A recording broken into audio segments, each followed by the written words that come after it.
happy Monday. I don't know how many of you are football fans, but if you're an Eagles fan, congratulations. And if you're a Patriots fan, I know we have at least one because Katie had a Patriot shirt on in her introductory video. I'm sorry about last night, but you have like 100 other Super Bowls, so hopefully it wasn't too terrible. Too terrible a loss. And if you don't watch football, I hope you enjoyed either not watching the game or watching the commercials. I will tell you that I tuned in for a small bit. I actually don't really watch football anymore because there's so much in the news and in the research about head injuries, and so it makes me a little bit uncomfortable to watch football and wonder how what the long-term damage is to the players, which I think is sort of the disadvantage of being a research nerd and then trying to do fun things.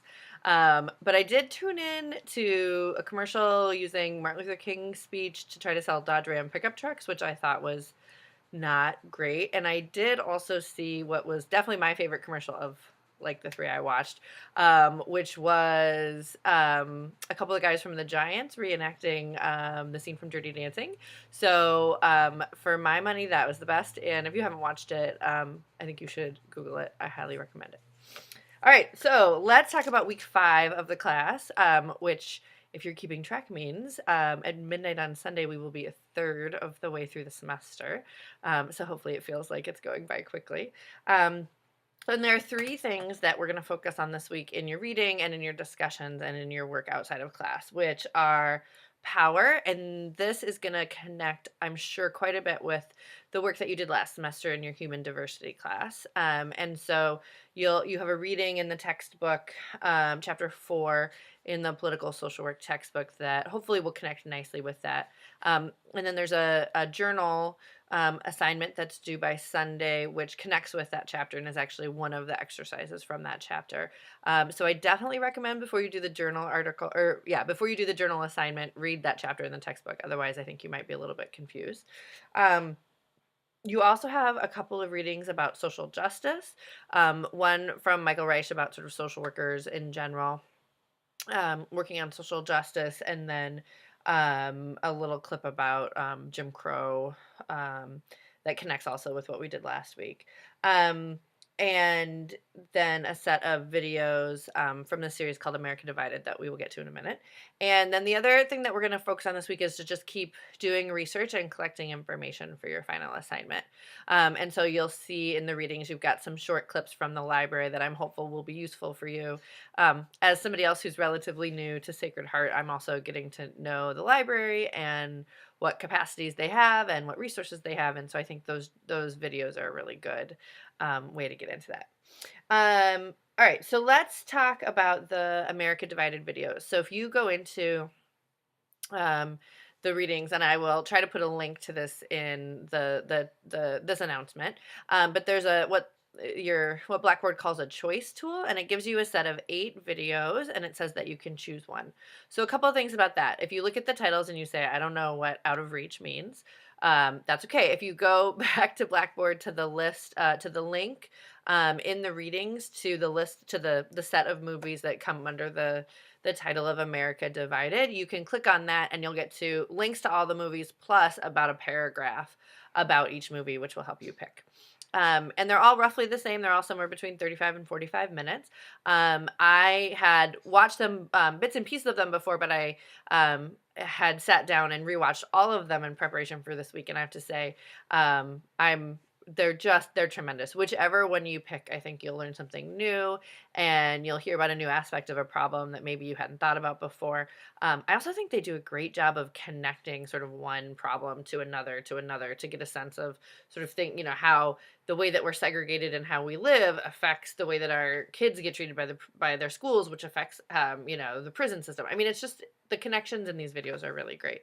If you have some spare time, which I'm sure all of you do, you could certainly watch more than one. You have to watch one. You can watch as many as you want. If what I would recommend that you do when you go into that choice tool is please prioritize picking one that maybe nobody else has chosen. I really strongly, I'm not just saying this, like there isn't a bad one to pick. They're all good videos. And I think the discussion is going to be the most interesting if we have as many of those videos represented as possible. So that My apologies. So that discussion is due on Wednesday, as usual, and so you'll need to pick a video and watch it, and then respond to the discussion prompt by Wednesday, and then, as usual, you have until Friday to read your colleagues' prompts and respond to those as well. And I think the instructions say to comment on one that's a different video from the one that you watched. So I'm just looking at my list. So you're going to read the chapter in the textbook and a journal article and a couple short videos. You're going to watch that video and use that as the basis from your discussion. And you're going to also keep working on your paper. So there's nothing due for your social project paper this week, but if you submitted your sources by yesterday, then I've graded it. And so you will find some feedback on that, and you should definitely keep working on that. What is due a week from this Sunday, so you have 2 weeks from now, is your first outline of that project. And if you go into next week in Blackboard, you can read what that assignment is and get a sense. And I'll talk a little bit more about that in the video for next week, but I definitely would recommend that you keep going, keep finding new sources. If you are looking for things through the Sacred Heart Library, and you need to request them through interlibrary loan, you want to do that now because sometimes it takes a couple weeks for them to come in. If you're using the library or Google or something else and you come across a source that you think would probably be really great, but you can't get access to it, send me an email. I have access to a couple other libraries, and I'm happy to try to find stuff for you. And the last thing that I wanted to talk about is there's a topic that has been in the news a lot lately. And I know that a few of you are interested in it for your papers, and that's the issues around immigration, and in particular, the current debate around DACA and people who are in the country without documents. And, you're hearing people using terms like chain migration and anchor babies and all of that. There is a video, one of the videos called Out of Reach is actually focuses on that issue. And so if you're particularly interested in it, that's a good video to look in the America Divided series, even if that's not the video you choose for the discussion. But I'm also going to include in the link for this announcement a video of all things, Jimmy Kimmel talking about immigration. I'm not sure that I ever would have expected, Jimmy Kimmel to be a guy that we were talking about in terms of the immigration debate. But he did a really interesting segment on his show where he brought together some people who were strongly opposed to DACA and a family that benefits from DACA to sort of get them in the same room and see how they would interact with each other.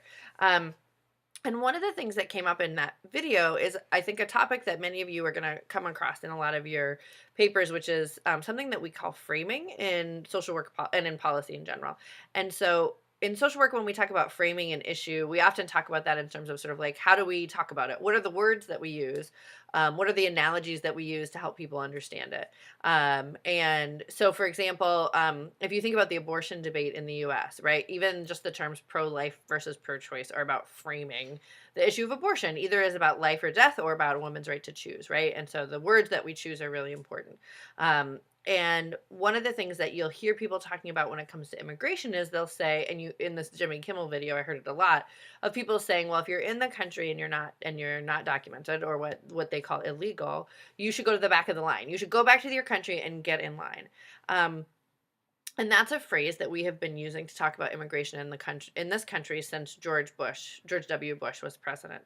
And it's a really interesting phrase because I think it's a great frame in some ways, right? It makes a lot of sense to people that if you want to do this thing, you should get in line and stay in line. Like we like to people who take turns, and we like people who follow the rules. The challenge with that framing, though, and the challenge I think with the way a lot of people understand it, is that it suggests that there is a line that you can stand in, and that anybody who is not a U.S. citizen who wants to come to the U.S. has access to that line. And that's in fact not accurate, right? Depending on the part of the world that you're from, you may have access to that line in ways that other people won't. So if you are from parts of the world, so particularly Europe, you have a much faster immigration. Your line is much shorter than people who are from the rest of the world. If you are from Mexico or Latin and Central America, There it basically is no line. It's so unbelievably difficult for people, in most situations to immigrate legally from the United States to here from Mexico and Central America that there essentially, for all intents and purposes, is no line. Um, and so I think this idea that illegal immigration is about people who skipped ahead in the line and they should go back and take their place in line, I think is based on that framing. And often I think that's a relatively faulty framing. I would encourage you, as you are looking at your videos and thinking about your social problems, to think about what are the ways that we're framing this problem, right? How are we constructing these two sides of the debate if we're talking about, abortion as pro-life and pro-choice and immigration as standing in line, and if we're talking about prostitution as people who make a choice to prostitute, is that the case, right? Are people choosing to have sex for money, or are there other things that are the cause for them ending up getting busted for prostitution? So I really want you to think about, though, that idea of framing and the way that these ideas are constructed as you're working on your paper. If you have any questions about any of that, you know where to find me. I'm working from home today, but I'm around all week.